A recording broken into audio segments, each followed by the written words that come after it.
नमस्कार बच्चों, आज हम पढ़ेंगे 7वीं की बुक दुर्वा का दूसरा पाठ, सबसे सुंदर लड़की। समुद्र के किनारे गांव था, उसमें एक कलाकार रहता था।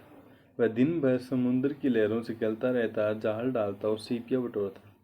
रंग बिरंगी कोड़ियाँ, नाना रूप के सुंदर सुदर्शक शंख, चित्र विचित्र पत्थर, न जाने क्या क्या समुद्र जाल में भर देता।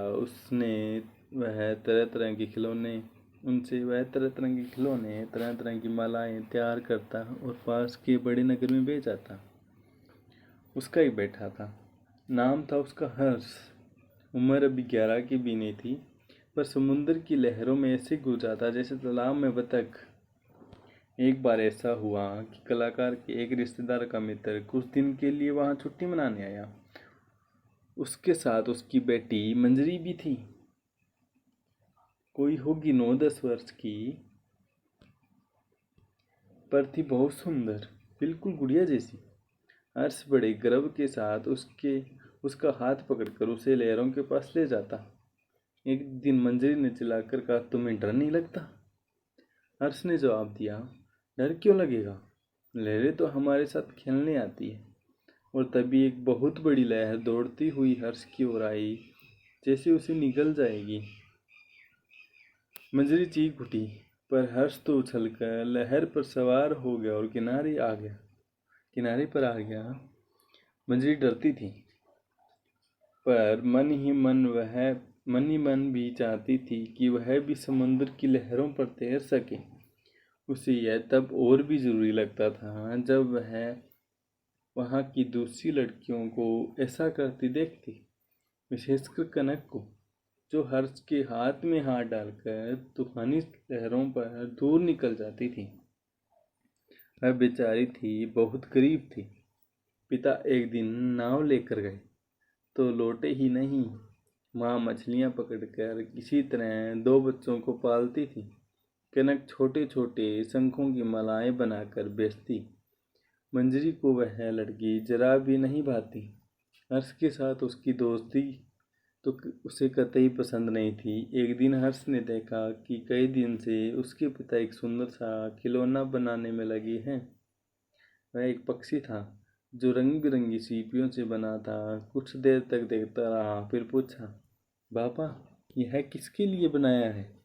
कलाकार ने उत्तर दिया, यह सबसे सुंदर लड़की के लिए है। मंजरी सुंदर है ना? 2 दिन बाद उसका जन्मदिन है।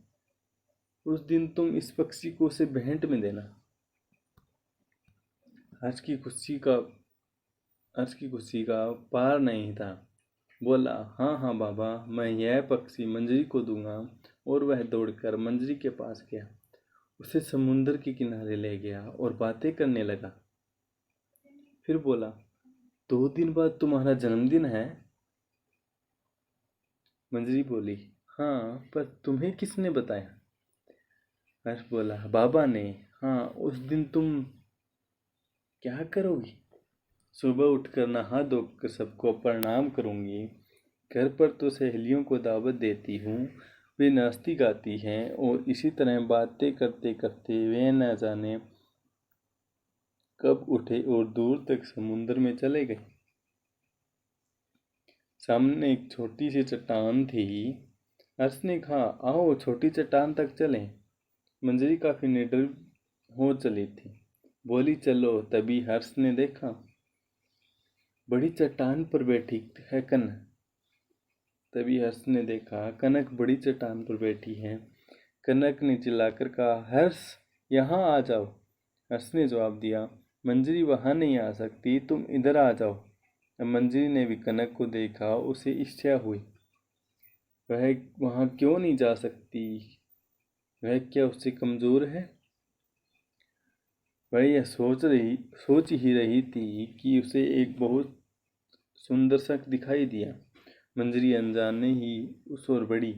तभी एक बड़ी लहर ने उसके पैर उखाड़ दिए और वह बड़ी चट्टान की दिशा में लुढ़क गई। उसके मुंह में खारा पानी भर गया, क्योंकि समुद्र में हमेशा खारा ही पानी होता है। उसे होश नहीं रहा। यह सब आनन फानन में हो गया, जल्दी जल्दी में हो गया। हर्ष ने देखा और चिल्लाता हुआ वह इधर उधर बढ़ा। मंजरी की ओर बढ़ा, पर तभी एक और लहर आई और उसने उसे मंजरी से दूर कर दिया। हर्ष को मंजरी से दूर कर दिया एक लहर ने।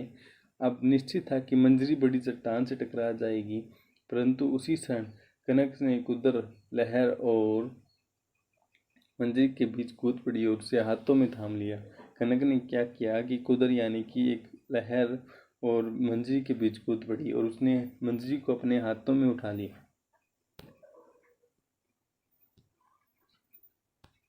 दूसरे ही क्षण तीनों छोटी चट्टान पर थे।